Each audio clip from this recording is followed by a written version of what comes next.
Definitely not the starters. You're on the End of the Bench podcast from 100.7 The Score. I'm Mike Hebert, owner of Cantex Roofing and Construction. Every day is game day, and we'll get it right when it comes to your roofing, construction, windows, and mirrors. Call Cantex Roofing and Construction today. Together, we are one serving you. Welcome back, 100.7 The Score. It's the End of the Bench. We've done it, David Collier. We did it, Lucas. 2 days of no live sports. Besides golf. Besides golf, the Open, besides the WNBA, besides the Summer League. Besides probably some assorted I don't think so. ESPN The Ocho things. We did it. We're back. Major League Baseball returns today. Rangers, Tigers, Astros, Mariners on our stations tonight. Are you excited? Are you happy? Our long national nightmare is over. If we could get Josh Young back up, that would be preferable. I mean, might make that series. I mean, I'm not going to be able to watch it anyway, but August flips the calendar to August. Mm-hmm. Young up or down? Well, I think, if I'm not mistaken, 2 people were sent down or put on the IL when Jake Berger, yeah. And I can't remember the other, but 2 people. Uh-huh. So one person has been called up. Foscue. So there's still another spot. They also selected the contract of Rowdy Tellez. Okay, so that's where the other. I would assume Rowdy Tellez, left-handed first baseman, will fill the void. And he certainly fills large voids. Yeah. Well, that's unfortunate. I didn't know that move.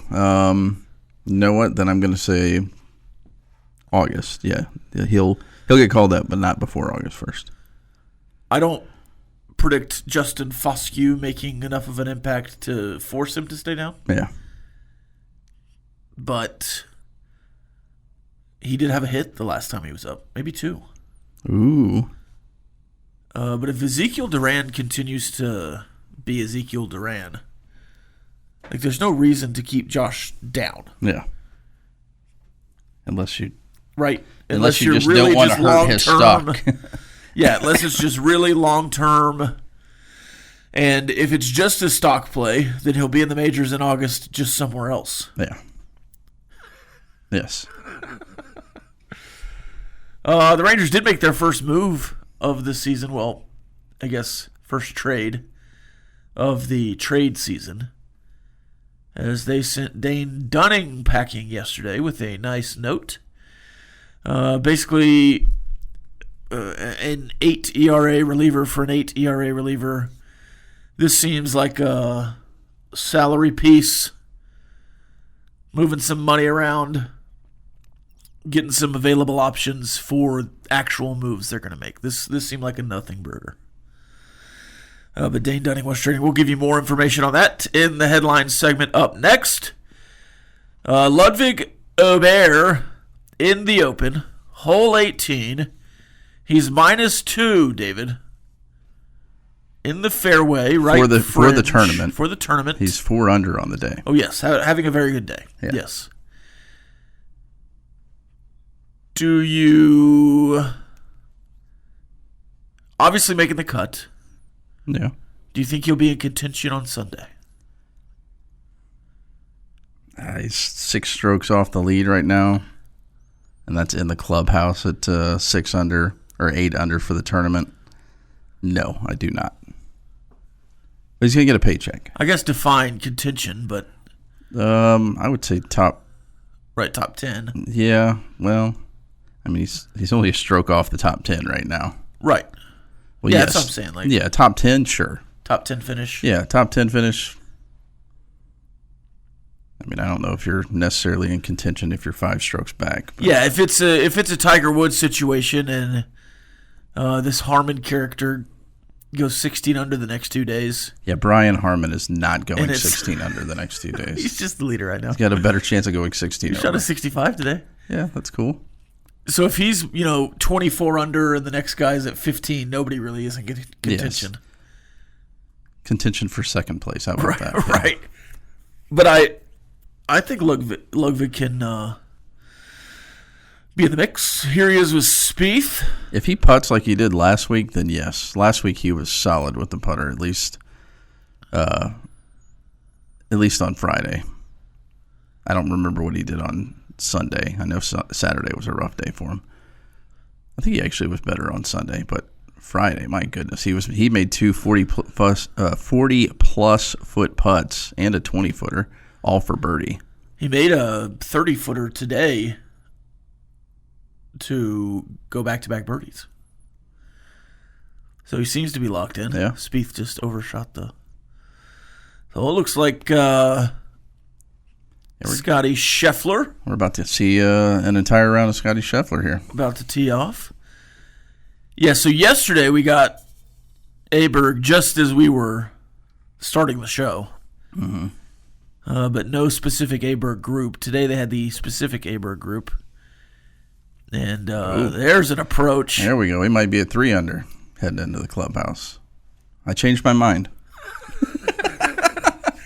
So if he birdies this, he's in contention. If not, never. Just one stroke. Well, you feel good about yourself going into the clubhouse with a birdie, going into the weekend. Family's there watching you. Yeah, absolutely. By the way, we are in the First United Bank studio. You can call it on the Visual Edge IT hotline 806-771-0973. You can also hit us up on the Yates Flooring Center chat line.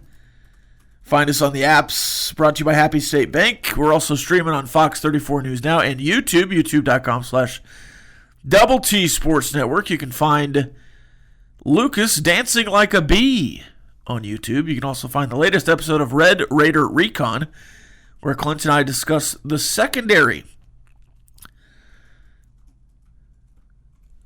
I'm going to save that question. We've got Baron Morton to talk about today. We've got the secondary for Texas Tech to talk about today. We've also got some more just general preseason lists and whatnot coming out. I'm almost tired of doing the ranking stuff, but we've got about 40 more days of preseason rank. Well, I would say, because you have the week 0, so we can stop doing it then. Yeah. So that's what, 33-ish days, 34-ish days to stop doing that. And then we could even go back to 30 days, and we could do a little pregame on week 0 once we get there. But we're almost to the, picking conference champions and doing some season predictions kind of time, which was like I guess we're in the preseason currently. Yeah, it's right there. And then we'll go to preseason. Yeah, in the sports office, we always fill this time, and we didn't do the position breakdowns. We decided just to save that stuff for when camp starts, since you do still have a lot more time. But yeah, I always know when it's and I always know when it's. We always have that B-roll even after spring rub. Don't even. He's always prepared. We're always prepared. Nobody's but whenever I do that, like David Collier. When we do the opponent previews, I know that we're close to the end, and we're starting our opponent previews this weekend, and they'll go all the way up till media day, local media day. Almost here. Almost here. We're counting them down. Inside 50 it gets really exciting. All right, we'll continue on after this. 100.7 The Score. It's the end of the bench. Playing time is not required. This is the End of the Bench podcast from 100.7 The Score. Welcome back, 100.7 The Score. It's the End of the Bench. Bullfighter had a question on the chat line to open the show that I want to do real quick. He said, since the bombs on the morning show didn't answer this, I'll ask y'all. Do you think if we had Bradford and Hutchings back this year, would our defense be ranked number 1? Ranked number 1 in the nation? No. No, I don't think so. Ranked number 1 in the Big 12? Probably. But do those two guys start over Lee Hunter? Probably not, I guess. And if you have those two guys back, do you get Lee Hunter? Do you get Skylar Gill-Howard? Well, let's just say that they were here, so and you got them anyway. Yeah. You have the best defensive tackle group in the country. Yeah. That's maybe not top end, but Depth-wise, 100%. yes. And I would put Lee Hunter up there as one of the best in the country. But Jalen Hutchings and Lee Hunter would start, in my opinion. Yeah. Then you would go Tony Bradford behind Lee Hunter and Skylar Howard behind Jalen Hutchings. You have some serious depth. And then Anthony Holmes would be the third with Jaden Cofield. And that is just fairly insane. But it still doesn't answer questions that we were just discussing in the secondary. Right. I think if you had Muddy Waters and Dadrian Taylor Demerson back off that team, I would fairly easily put you number one in the Big 12. And you would probably be on that PFF list closer to 5 than 10. Yeah. Yeah. So, all right, let's. We wish.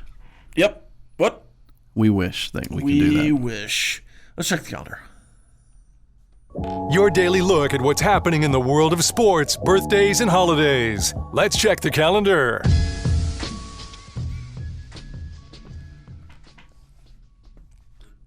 It is July 18th.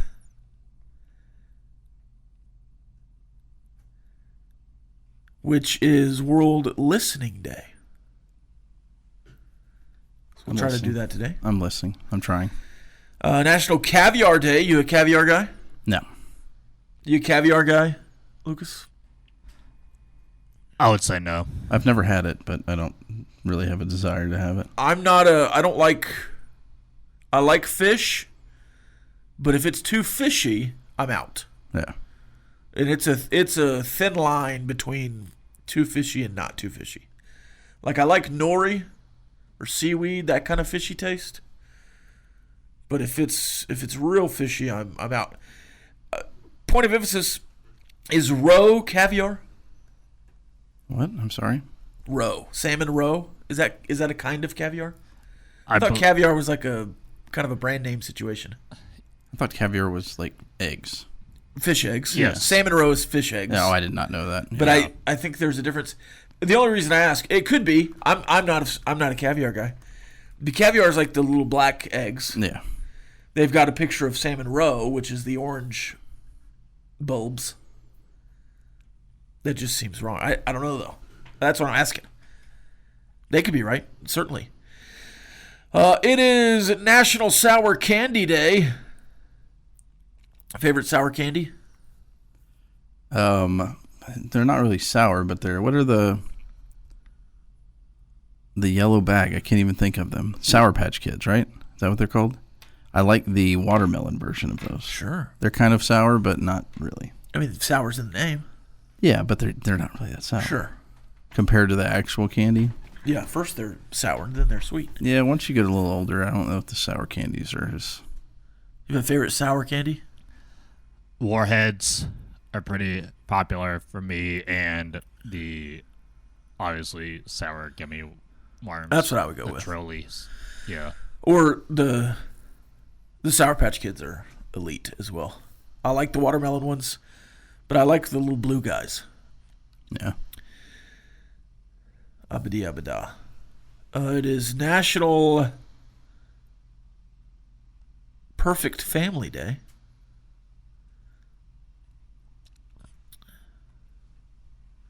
There are a lot of those out there? Sure there are. And let's see if I can muster this one out of my mouth. It is Flaster Spectacle Lens. Okay. Explain. This year's Flaster Spectacle Lens, which translates to pavement spectacle in German, draws together dancers, mimes, musicians, high-wire walkers, clowns, fire twirlers, acrobats, and other performers that defy categorization and occasionally gravity for 3 days each July.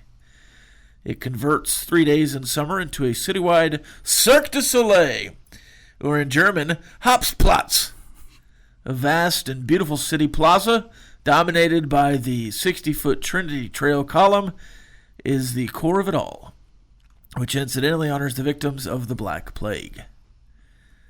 More than 200,000 people braved the inclement weather in Linz to see these colorfully costumed artists last year. What was it called again? I'm going to let you take a crack. Can you see that? Oh, yeah. Floster's Spectacle. I have no idea. Oh, there's more at the end? No. Linz? Oh, I bet it is just plaster spectacle. Yeah. Spectacle. Yeah. Got me. Well, in a German accent, but Yeah, spectacle. I'm down with that. Because that's what it is in English. Linz? Linz, yeah. All right. The more you know. Yeah, plaster spectacle. I was just making it. There's a P and an F. A lot of K's, as it is in German. All right. Birthdays?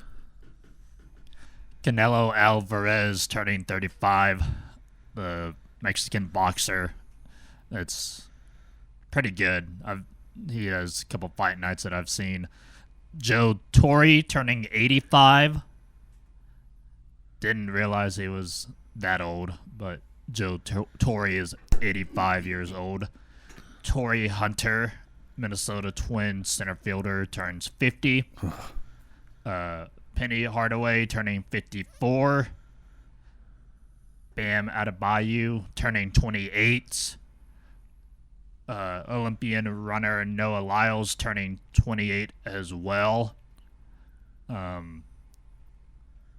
Chase Crawford turning 40. Lubbock native and actor on Gossip Girl. And The Boys. Yes. He's turning the Deep. 40. You familiar with The Deep? Nope. I'm not even familiar with Chase Crawford. Isn't he Tony Romo's brother-in-law? Yes. There you go. British rapper / singer MIA turning 50. She did Paper Planes. I guess that was her number one hit. Bang, bang, bang, bang. Ka-ching. Take your money. Okay. Actress Kristen Bell turning 45. Veronica Mars. And Vin Diesel turning 58. Dang it, what the heck is I was just going to say Triple X, but what's the other one where you can't see Pitch Black? Riddick. Riddick, yeah, Riddick. Took a long way to get there. On this day in 1921, Babe Ruth becomes the all-time home run king with how many home runs? No, wait, he broke the record here. What year? 1921. He broke the record here. So 312. 139. 575-foot shot. Took the title from good old Roger Connor. Wow. On this day in 2016, A.J. Ramos picked up his 30th save of the year for the Marlins in a 3-2 win over the Phillies. In entertainment news, Arachnophobia came out on this day in 1990. Jeff Daniels. 2003, Bad Boys 2 came out. And on this day in 2008, The Dark Knight, possibly the second best movie that came out on this day, also coming out in 2008, Rob Breaux's favorite movie of all time, Mamma Mia. Oh, Hot Rod came out the year before. All right, we're living life quarter mile at a time. Back after this. Definitely not the starters. You're on the End of the Bench podcast from 100.7 The Score. Welcome back. 100.7 The Score is the End of the Bench. I knew the old lady, but that's not good, right? Is it? I don't know. That is a scary sight. It was a shock to pull up. All right. Let's get into this texter who addressed this to Collier because he knew what I would say. Do you want to read the comment? It's 43 minutes ago at least. No, not necessarily, but I can. Yeah, because it's to you. Collier. Well, that's weird. If I'm reading to myself, then I feel like I'm talking to myself. Collier, if you were going to Vegas and bet on a team to win a natty, do you want to bet on one of these 18 teams based on the methodology you could build an all-star Big 12 team and still not even come close to sniffing a natty? I need to see the list of teams. I've got them. Probably been something to pull up. Ohio State, Michigan, Georgia. These are the ones that won national championship. Okay. I don't have what are the 18 teams? These are the 18 teams previous champions? Is that what we're saying? No, here's because I have all the previous national champions in front of me.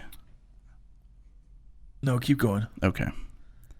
Alabama. Is that where it has Alabama? Has the most Alabama, Ohio State, Georgia, Texas A&M, Oregon, Texas, LSU, Notre Dame, Oklahoma, 70%. I think I'm taking one of those 18 teams over Penn State, Miami, Florida, Auburn, Michigan, USC, Clemson, Tennessee, Florida State. Yeah, I'm taking one of those teams to win the national title. I would pick one of them. I would not.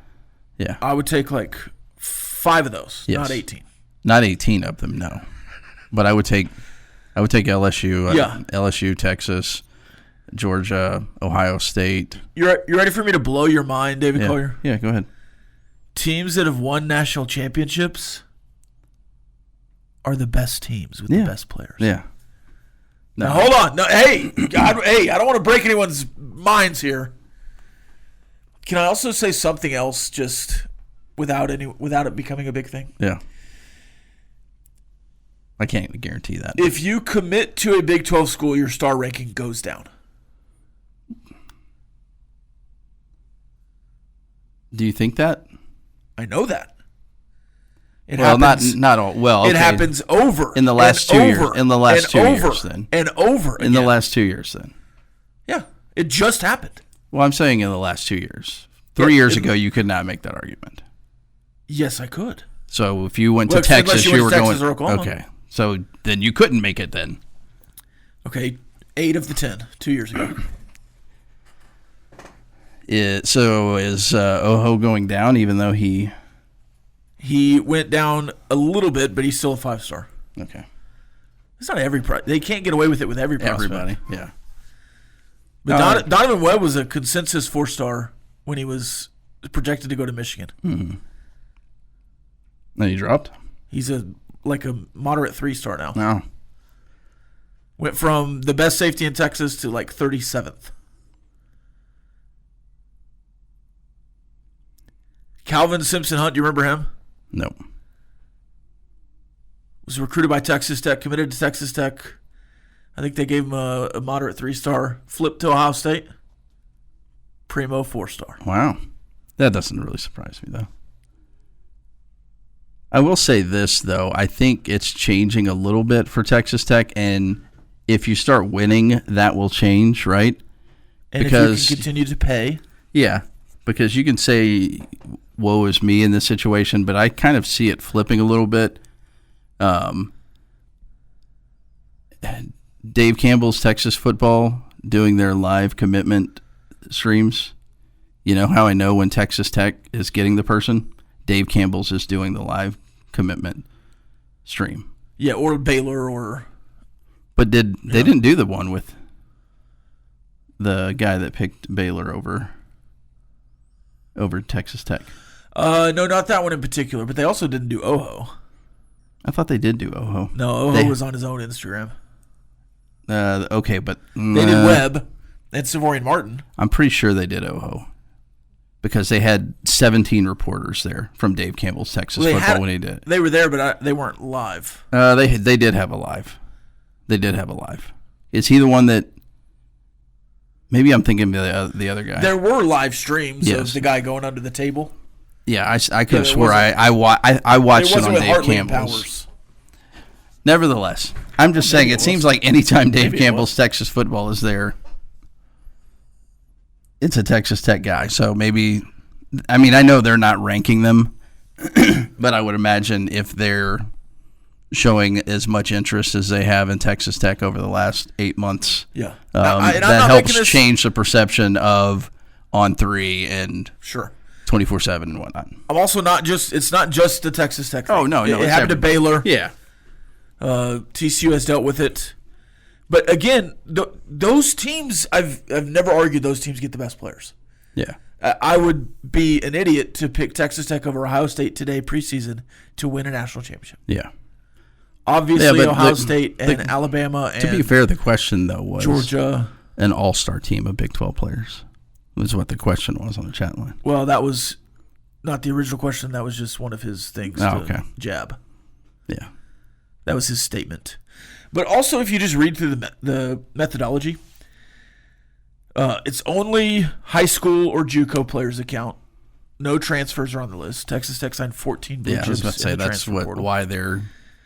Walk-ons don't count, even if later placed on scholarship, which they wouldn't be blue chip anyways. If a player signs but never enrolls, still counts for that team. If a player signs and is released and signs elsewhere, he counts for the new school. JUCO-bound signees still count. So if you sign a guy and he goes to JUCO instead, he counts on your class. Okay. Transfers do not count.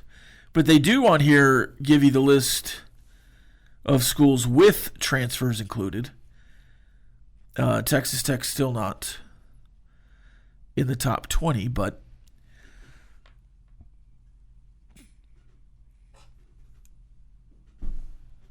I mean, an SEC team or a Big Ten team is going to win the national championship this year. I would agree with that, yeah. Blowing minds here. Big Ten Bert. More after this. 100.7 The Score. It's the end of the bench. Playing time is not required. This is the End of the Bench podcast from 100.7 The Score. Welcome back, 100.7 The Score. Let's get right into it. It is the fourth. Yeah, fourth. Starting five into the bench. Weekly on Wednesday's draft, but we forgot on Wednesday, so we're doing it on the Friday draft. We did not forget on Wednesday. Collier remembered. And I guess Lucas remembered too, but he just went along with what I was doing. Yeah, he's just producing, you know. You're running this thing. Let's get into it. We're going to do bands featuring animal names. Animal names in and around the band or artist. Yes. Just trying to be as specific as possible. Yeah. So bands or artists with animal type names. David Collier ran away with the breakfast draft.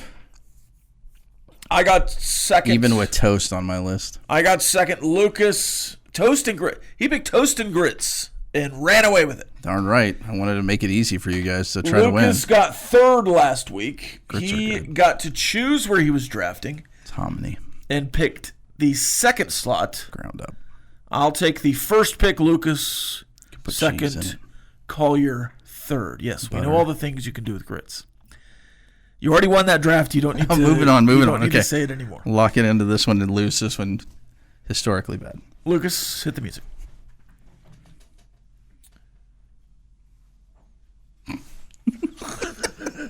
Potentially. All right. With the first overall pick of the Bands with Animals draft, I'm going to go Buddy Holly and the Crickets. First overall, Buddy Holly and the Crickets. Lucas? See where this is going. I will be selecting the Eagles. The Eagles for Lucas. Wow. Well, this messes up the entire thing. I did not think that... I did not think the Monkeys would be number 3, but I guess they are, and I'm not picking the Monkeys, just to clarify. Although I might like them more than the Beatles, but it would be dumb with a value pick at number 3 not to pick the Beatles. And back at you with the snake. You know, you were chirping in here and playing the game of I'm going to name as many names as possible out loud so other people remember them, to try to mess up everybody else's draft. That doesn't sound like me. And then you were like, oh, I'm not going to pick any of those guys. Okay, well, I will take Snoop Dogg with my second overall pick. Is that 2 Gs? Lucas? I'm going to stay with the Canines and take 3 Dog Night.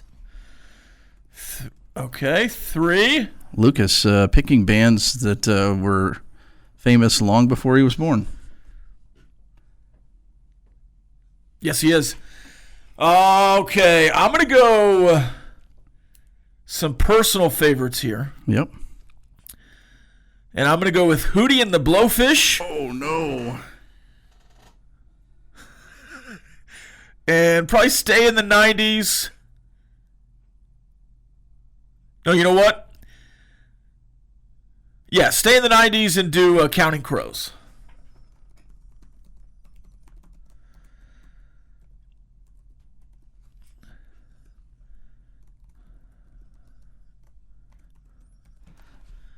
I will Lucas? take White Snake.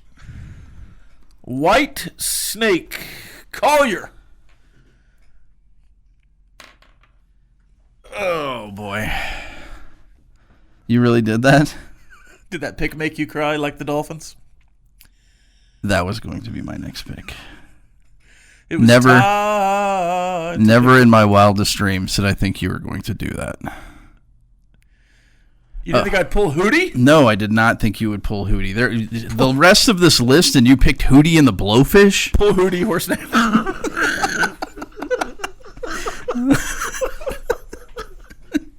Oh, do I have to go now? Yeah. You got 2 picks. I got 2 picks. Oh. I will go Def Leppard. Okay. Oh, my goodness. That hurt, man. I guess, and the Beastie Boys. Lucas. I'm going to steal your last one. Papa Roach. I love it. Okay, I'm going to go. So I've got 2 picks here.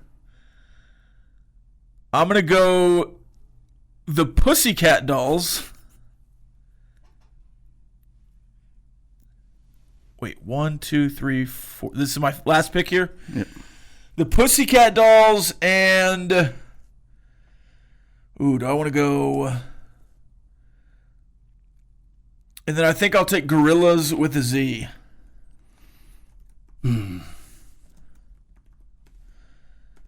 I'll tell you what else I was thinking after my honorable mentions. Yeah. I have so many honorable mentions. Lucas? I might walk out if he picks what I'm picking here.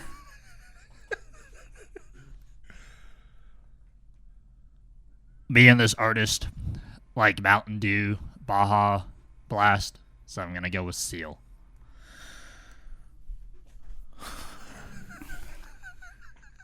That's his old bit, man.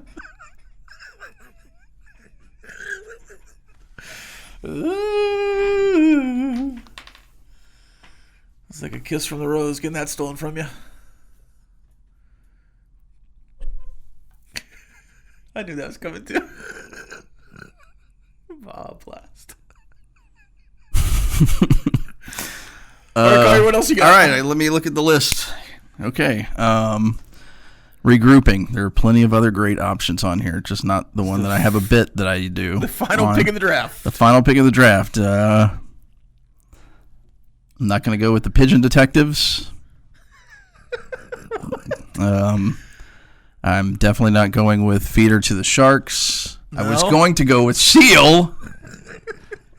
What about the other band that you like? I'm not going with Gorilla Biscuits either. Nice try. I'll go with Blue Oyster Cult. He's got a fever. Kidding me. Do I have to use the Yes, the you do. or whatever? Yes, yeah, you do. Why did you pick Seal? Because I thought you were going to take Alien Ant Farm. Oh, my God. Oh, Collier, are you okay? No. My didn't picks Arctic Monkeys, Yep. Rat, and Cage the Elephant. But those are the only 9 I had. My draft list was tight. I got what I wanted. None of us took Imagine Dragons. I had it on the list, though. That was my, do I want to go last with Imagine Dragons if I... That would have been a good end of the bench bit. Yeah. I also had Toto on there, technically. The dog, yeah. The dog, yeah. John Cougar Mellencamp. Sure. Temple of the Dog.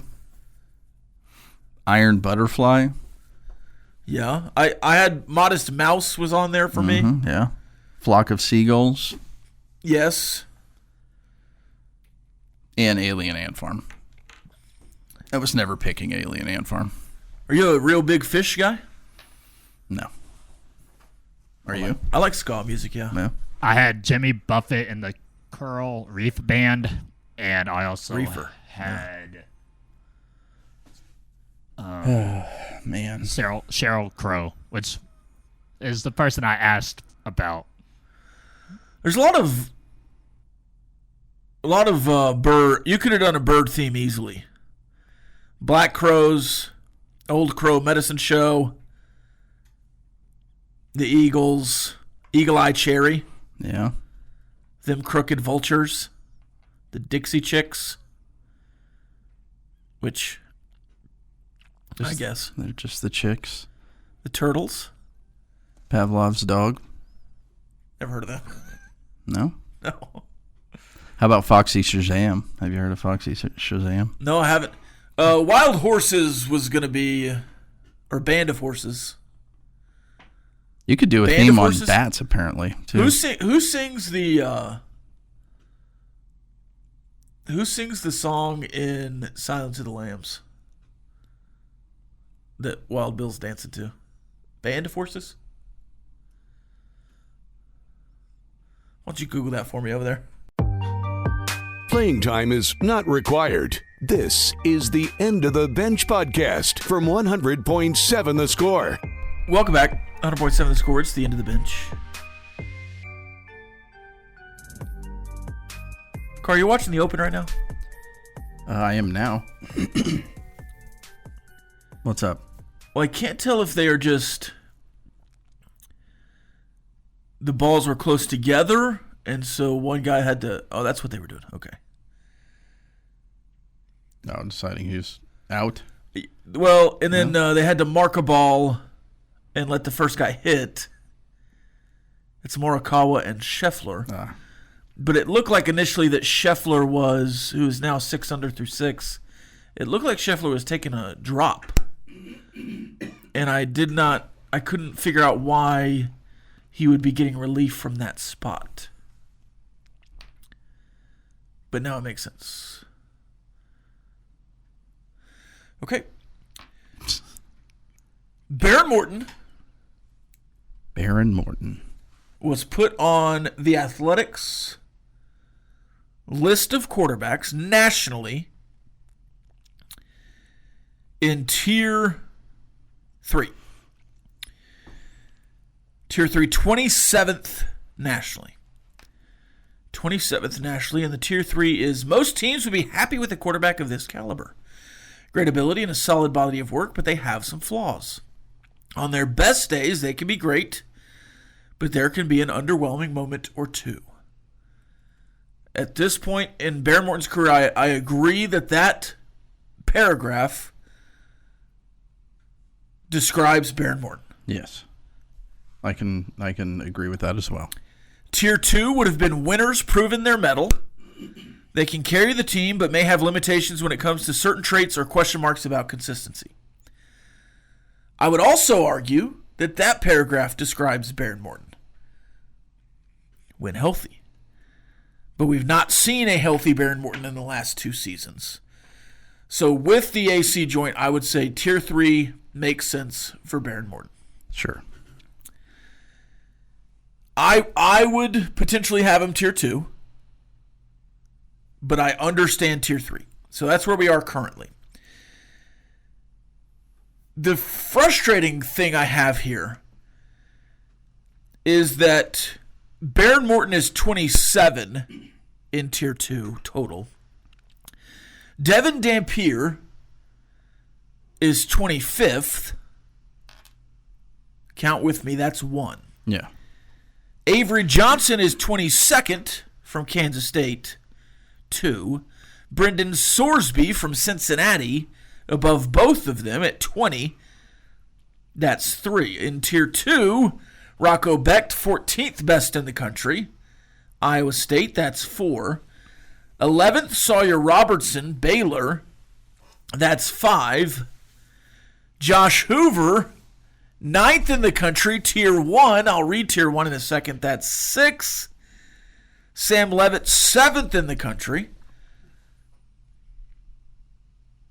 and 7th in the Big 12, above Behren Morton. He's tops in the Big 12. Tier 1 with Josh Hoover and Sam Leavitt, the most talented quarterbacks in the country with the highest ceilings. They can carry their teams and are often the biggest keys to victory. Many in this tier find themselves in the Heisman Trophy conversation. I would not have Josh Hoover in Tier 1. I would not put any money on Josh Hoover to win a Heisman Trophy. I don't know that I would put Josh Hoover in Tier 2. I don't think I would either. TCU went 8-4 last year, yes? Yep. He had just under 3,000 yards. Just under 4. Under 4, yeah. He had the biggest stats in the Big 12. Yeah, 3,000 beyond Shedeur, yeah. Yeah. In a Sawyer Robertson went 8-4 last year. Yes. Yeah. Behren Morton went 8-4 last year. Yes. Yeah. But one of those is Tier 1, one's Tier 2, and one's Tier 3. Is Behren Morton the 8th best quarterback in the Big 12? I'm going to pull up one of these lists that has them all in front of me here. I don't think Devin Dampier is a better quarterback overall than Behren Morton. Yeah, so CBS has him listed 7th. On3 has him listed at 9th. 24/7 Sports has him listed as 7th. And a different On3 list has him as 6th. 25th in the nation. Yeah, the one I'm looking at currently has him at 7th. He has Josh Hoover in front of him, Avery Johnson, Rocco Becht, Sawyer Robertson, Sam Leavitt. I don't necessarily think Avery Johnson's necessarily better. Johnson and Dampier get boosted up because they do something that the rest of the guys in the group don't do. And Dampier probably because he has an offensive line in front of him that is known. I could still argue that Behren Morton should be in front of him and argue the fact that Josh Hoover had just under 4,000 passing yards last year, right? Yes. Did he have Taj Brooks in the backfield that had to have a certain amount of carries every single game to make sure he broke the all-time rushing record? No, they had about 0 run game last year at TCU. Okay, so Behren had 600 fewer yards than Josh Hoover, and he could not throw the football. Downfield, yeah. Yeah. Well, he couldn't. Well, I mean, I'm saying one. Oh, you're right. One, he was limited with his shoulder from throwing the football downfield. But 2, he was limited about how many times he was going to be able to throw the football, period, because they were going to run the football more than most Big 12 teams last year. And he still was only 600 yards behind him and didn't play in a bowl game. I'm going to give you some more stats, just Behren Morton versus the Big 12. And in my story, I lay out some historical trends with Texas Tech quarterbacks where Behren Morton could end up, third in wins, third in yards, third in touchdowns. Now, some of that is longevity. B.J. Simmons played 1 year. Yeah. If he played 2 years, he's probably out of pace for touchdowns for Behren Morton. Yeah. And probably close on yards. And I think that's understood. I mean, sure. But there is something to be said about longevity and winning the job and sticking around and playing, especially over the last 10 years for Behren Morton and Texas Tech. There are 5 Big 12 quarterbacks who've made at least 20 starts in their careers. Behren Morton is 3rd in wins. Caden Salter, number 1. Most of those wins come at Liberty. Rocco Becht is 18-9 as a starter. Behren Morton 15-9. Amongst all potential starters in the Big 12, Behren Morton ranks 4th in completion percentage, 3rd in yards, 2nd in touchdowns in their careers. Now, some of that is games played for the yards and touchdowns. Yeah. But Morton and Sam Leavitt, the best quarterback in the Big 12, had the best touchdown to interception ratios, or at least pass attempts to interception ratios. And Behren Morton was 4th in pass attempts to touchdown ratios. Do those stats laid out make him the 8th best quarterback in the Big 12? No. Now, Devin Dampier I'm high on. Yeah, and I think he had, 1,200 yards rushing and 19 touchdowns? Yeah. But on the ground? Yeah.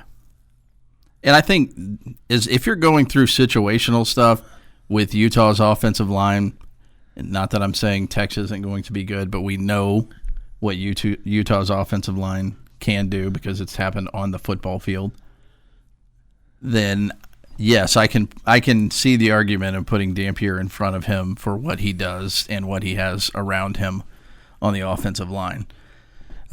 Your argument about Avery Johnson, I still think, is a good one. I mean, you have a new offensive coordinator. Is Matt Wells going to be able to utilize him the way that he has been, and is he more consistent throwing the football? He could be. I have no problem putting Barron at 5. That would be the lowest I put him. Yeah, well, that's he could be top 5. Right. I can see you going to argument. Yes, I would put him top 5. Yes. I could see him. You can make an argument for him to move up to 4. It might be tougher. I mean, you could make an argument. Hey, Rocco Becht has obviously proven what he can do. He also lost 2 wide receivers, so he's going to have to do that with new people this year. Playing time is not required. This is the End of the Bench podcast from 100.7 The Score. Welcome back. 100.7 The Score. It's the End of the Bench. This question on Ask The Benchwarmers. Apparently, Elway was a righty. Yeah. He just always felt like a lefty to me. I don't know why.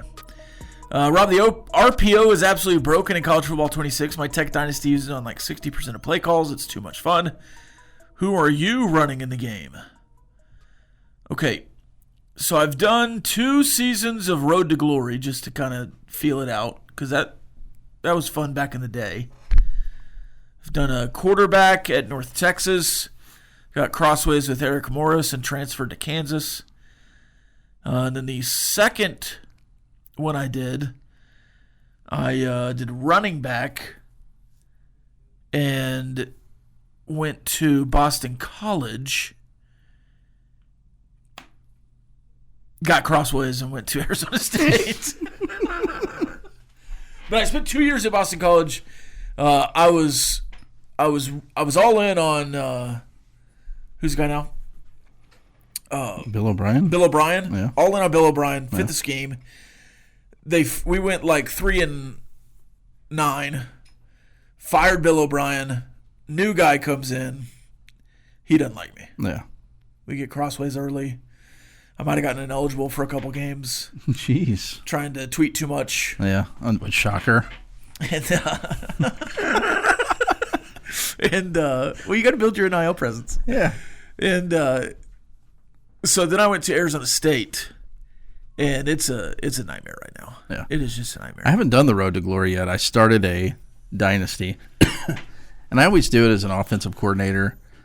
And for whatever reason, I wanted to be the head coach, so I went head coach, and I'm the head coach at South Alabama. And the game is currently not at my house, the vacation stuff, and I'm not the only one that plays it in the house. Right.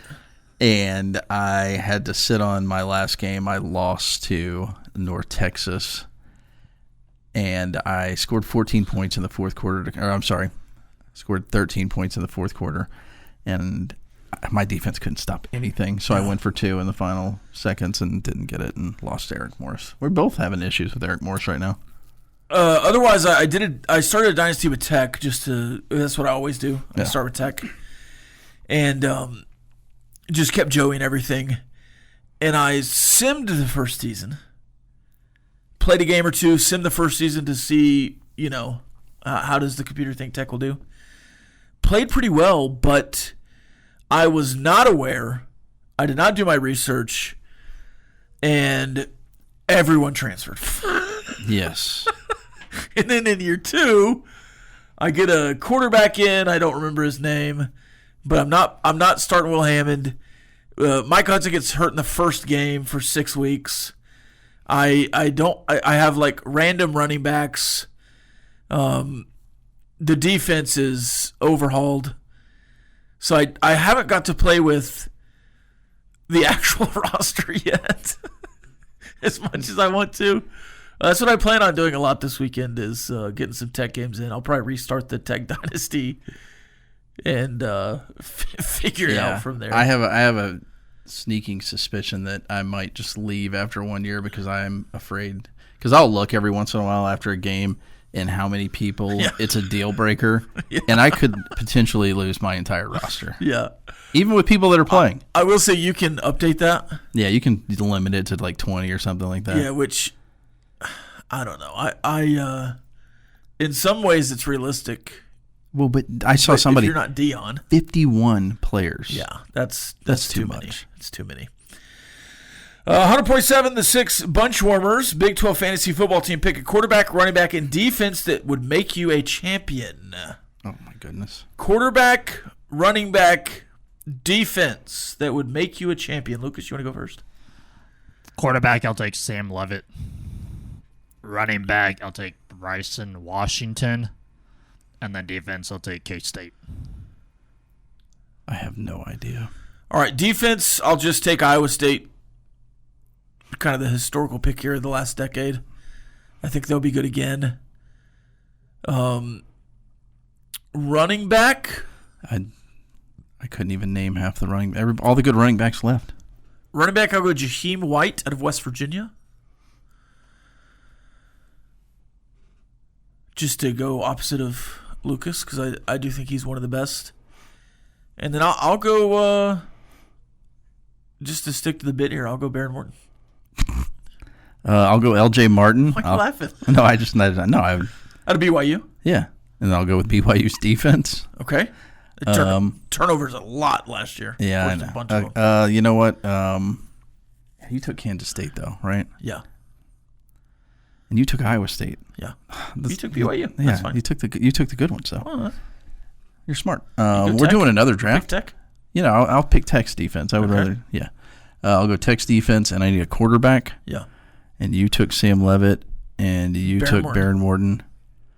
I'll go Sawyer. Yeah, take the Lubbock kid. Yeah. Playing to the crowd here. I won that draft. The other Lubbock kid. I had all quarterbacks on my roster for Tech graduate or transfer because I kept pounding the rock with Joyner one season. There's nothing wrong with that. I will say I don't think I have Joyner. I think maybe Jacoby Williams stayed, and he's really good. He's really good on the game. Tua is still a starter, yes.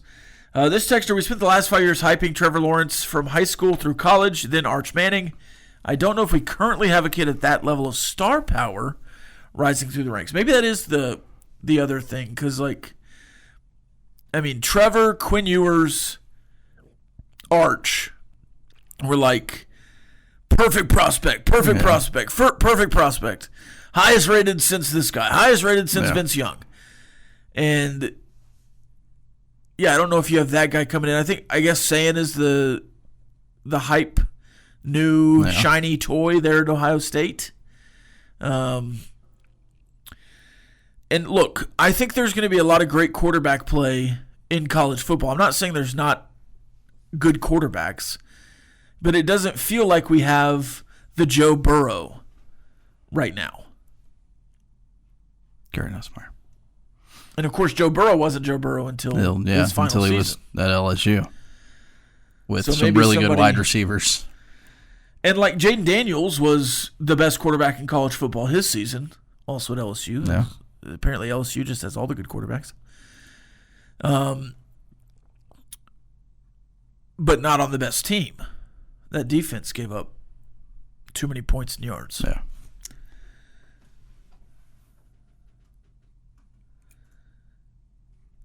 $100.76. That's not going to go away, is it? Nope. That is not going to go away. Oh, well. Well, technically that's a score, though, right? Sure. It is. ESPN, we've been following the top, whatever they put out, the top 10s at every position. Here's some guys that have fell out of the top 10 lists. Cornerbacks, Jalen Ramsey officially no longer a top 10 corner in the NFL, according to execs and coaches. Jair Alexander no longer a top 10 quarterback, according to execs and coaches. They were 5th and 7th last year. Alexander now with the Ravens. Ramsey now with the Steelers. L'Jarius Sneed, former Chief Titan, also out. He was number 4 last year. Of course, he was hurt, I believe, last season. Wide receivers is an interesting one. Devontae Adams no longer a top 10 receiver in the NFL. Agree or disagree on that? Oh, man. My stomach disagrees with it. Yeah, I would say I would agree. Yeah, I would agree, yeah. Elsewhere in the receiver, Stephon Diggs, which I wouldn't have had him top 10 last year, but he pretty good last year until he got hurt. Now he's with the Patriots. I was about to say, where's he at now? The Patriots. C.J. Stroud, after his rookie year, was in the top 10. Not in the top 10 this year. Aaron Rodgers, Dak Prescott, all out of the top 10. Aaron Rodgers, yes. Dak, I don't know. I was surprised that he was top 10 last year just because of how people talk about him. Yeah. But that was coming off his second ranked in the MVP voting season, so he never gets the respect. The bottom line is up next with Choice Woodman, and I saw Jeff in a polo, so I would assume Jeff McGuire. Yeah. No hat. We'll be back on Monday. Ladies and gentlemen, the weekend. This has been the End of the Bench podcast from 100.7 The Score. Go to 107thescore.com for more from the Double T Sports Network.